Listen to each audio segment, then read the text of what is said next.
Oh, it's so frustrating when acrylic gets hardened and cured in your brush. In this video, I'm going to show you how not to have that happen and how to get it out and how to condition your brush. Let's get started.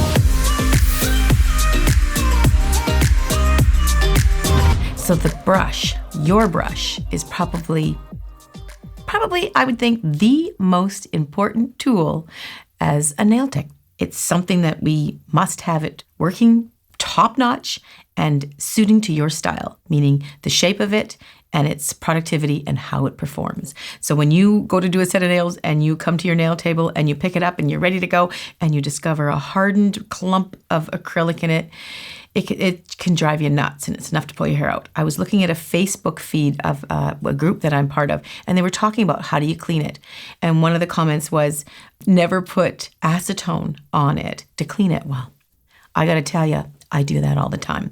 So I'm going to show you how I do that, and take it or leave it, but that's what I've been doing for 30 years, and it's worked very well for me.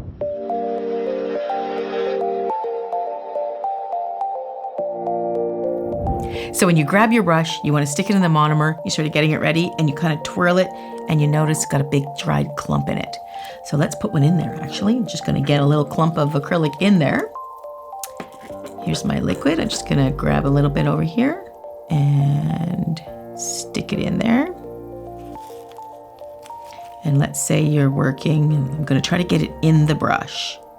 We're just going to leave it there. So the biggest problem about that is, just let it dry. It takes about 45 seconds, 60 seconds, depending on the humidity and the temperature of your room, for it to kind of cure up. And then you give it another few minutes and it's like so hard you can't work with it at all. So what do? Most people will say to clean it with a brush cleaner. Well, you can do that, but I find an immediate way to clean it because you've got the client sitting in the chair or you're doing yourself. You just want to get the work done. How do you immediately get it clean? Well, the best thing to do, in my opinion and my experience for 32 years, is I put it in acetone. Yes, that sounds harsh. Acetone is very drying. It's drying to the skin. You can see a kind of a white film when you put it on. It just dehydrates and takes all the moisture out of it. Well, it'll do the same to the brush as well. But what it does to acrylic is, and that's only temporary, the drying. What it does to acrylic is, it's like if you stuck a paper towel roll and put it in a bucket of water. If you watch that after a while, you'll see that bucket of water get absorbed by that paper towel, and it will bloat out and fill the paper towel full of water, and then you'll start to see it just floating off. It bloats out so much it just can't hold itself together anymore, and it just falls all off the tube. That's what acetone does to acrylic. Same thing water does to a paper towel. So you want to have yourself a bottle of pure acetone. This is what will save you when those boo-boos happen. It's great to have that troubleshooting aspect of it. So what I will do is, let me see if this is kind of icky enough. Oh yeah, look at that. So if I take these bristles on this brush and I try to twirl, see how gummy it looks? See that? That is just an awful mess. You can do this.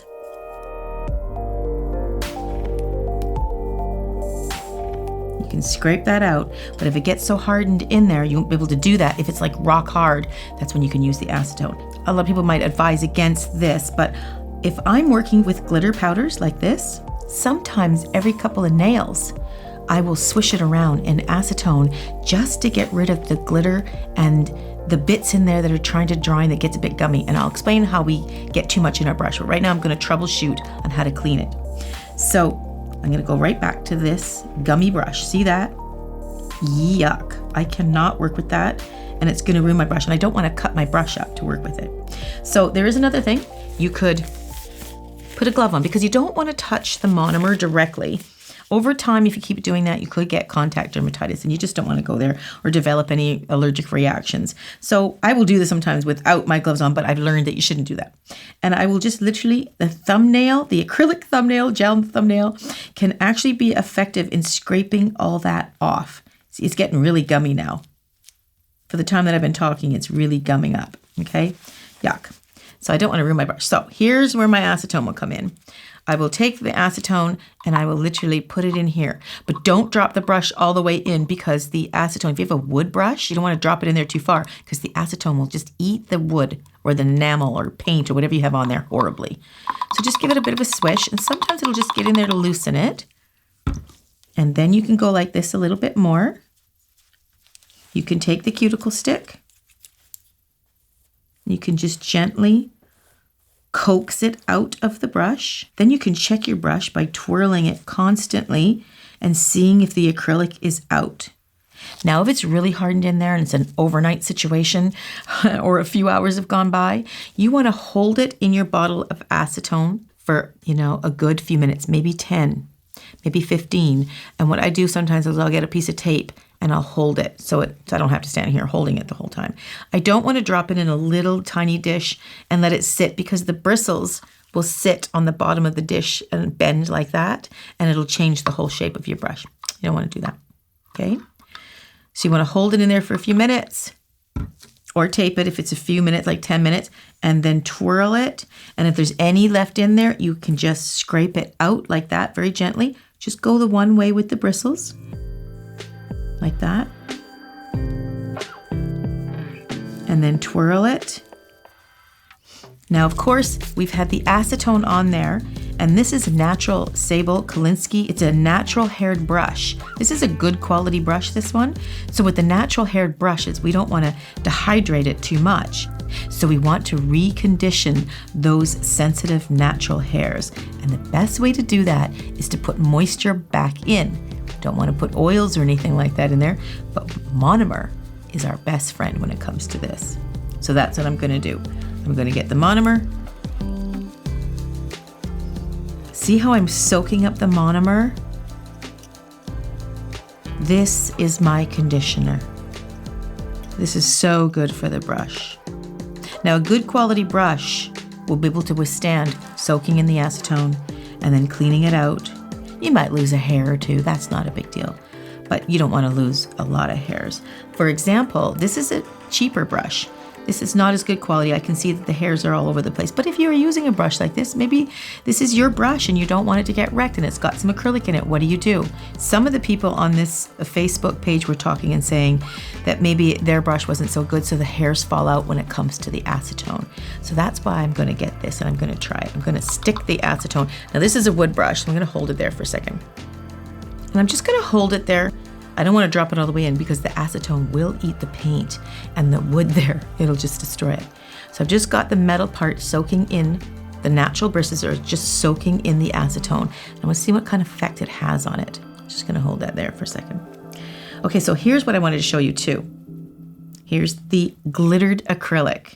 So when you are doing a whole set, let's say you're doing a fade or a French or a full nail of glitter, this is what happens sometimes. It's an easy mistake to get into, which is gumming up your brush full of the glitter. Look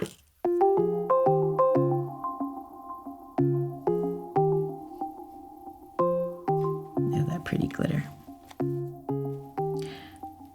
So when you're working with it, you're kind of patting and you're doing your work, and the brush, see how it can get in there? Well, you might not notice it because you're busy and you're focusing on structure and building that acrylic nail, but you can see it in there, right? Look at that. If you can't get it out by going like that, sometimes you just can't, or sometimes let's say you're going to a clear now, maybe you're doing the clear capping over top or a clear nail.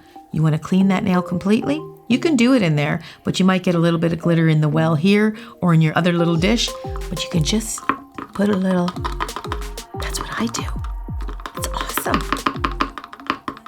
Now I would probably put it in a separate little dish, so then I would contaminate that acetone. I'm just using this bottle because I didn't have a little dish. And I will twirl it right out. Now the brush has been a little dehydrated, so I will condition it back in my monomer.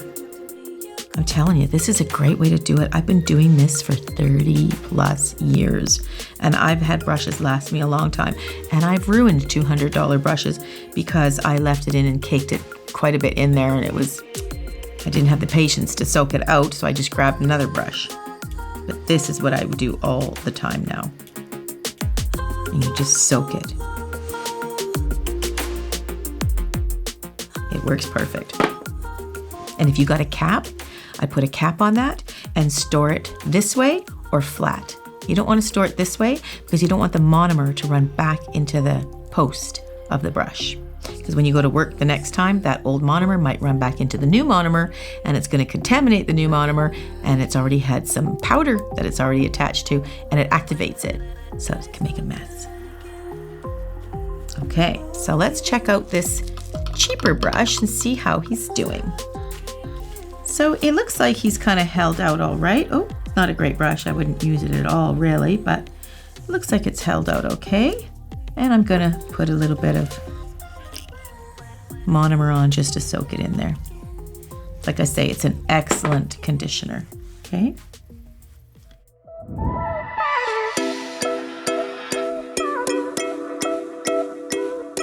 Okay, so that's how do we get the acrylic out of our brush if we get it in there. But after you start getting good at nails, you'll find that it doesn't really happen to you much very often. It might if you're working with a glitter and you kind of focus and you kind of, oh, here's a little clump I was talking and so that can happen. But there are ways to prevent it. And let me show you how to do that as you're working. The reason why you're getting in there is specific reasons, and I'll show you.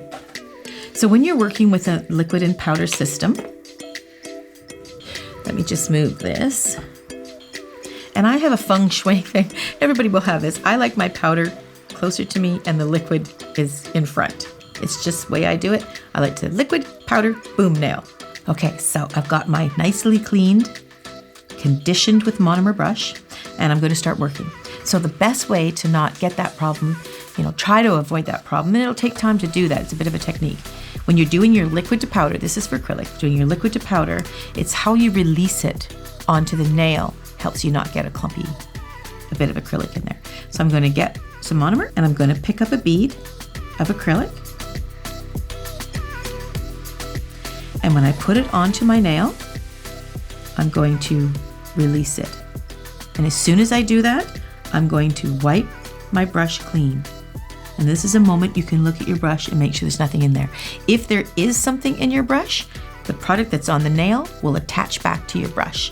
If this brush is sticky and dirty, it'll make it harder to make the nail. So you can go in for a bit more liquid, but I also will pat it dry a little bit. Or you can go in with a more drier brush. And then you start shaping, doing what you need to do. And then I will also release more liquid, and then I'll go back some more. I constantly do this to make my brush clean, to be able to pat and shape that existing nail. I always do that. I'm always going like that. So when I'm finished, I will go like this again. Depending on the temperature of the room, if it's kind of extra hot or dry, I sometimes will check every other nail. If my brush is feeling a little heavy or a little bit full, then I will just take a quick check. One quick check I will do actually is twirl it first. And if the twirl doesn't look smooth or feels kind of uncomfortable or unhappy, then I will double check it with a cuticle stick. And sometimes, I threw my glove away, but sometimes I'll squish it a little bit and I'll spread it out almost hair by hair. See that? And I'll check and make sure it's happy and it separates. If it's got product in there, it'll be clumpy and web-like and you'll see it and you'll need to get rid of it. So the number one thing is get your liquid to powder ratio down good and you won't have that clumpy lumpy in your brush. And again, get it off the brush and release. Look at my brush, see how little bit is on there? Clean it off immediately. Sometimes you can release and there's nothing on your brush, that's great. But if there's little, just clean it. I tend to go in with more of a dry brush. Some can do that, but I think your dry brush is better. Release more out of the brush. Release more liquid out of the brush. The cleaner that brush is, the better you can shape, the more success you'll have. Because acrylic sticks to acrylic, and if there's any in there, it'll stick back, and that'll cause a lot of problems for you.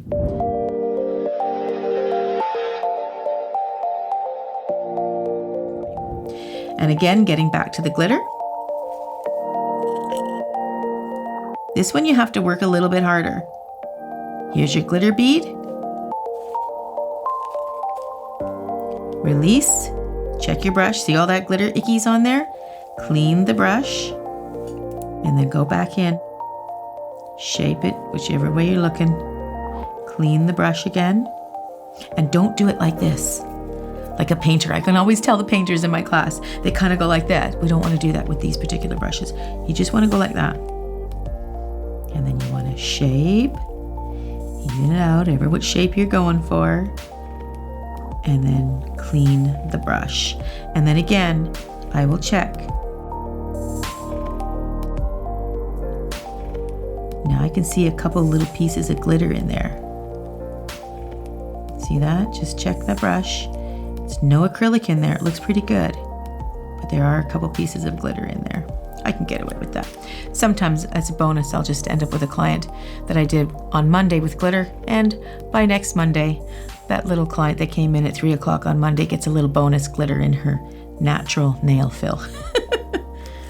There's no extra charge for a little extra glitter. Okay, so that's how I clean up. I'm just naturally doing this again. I'll just dip it in my monomer, twirl it on the absorbent paper towel, give it a nice twirl. You don't want to drain all the monomer out. I'm just cleaning it. Now I'm just doing it very slightly and just keeping to the point, and look at that beautiful point. That is perfectly preserved and ready and shaped for my next day's set of nails. Thanks for joining me. I hope this was helpful. Let me know. Talk to you soon. Bye.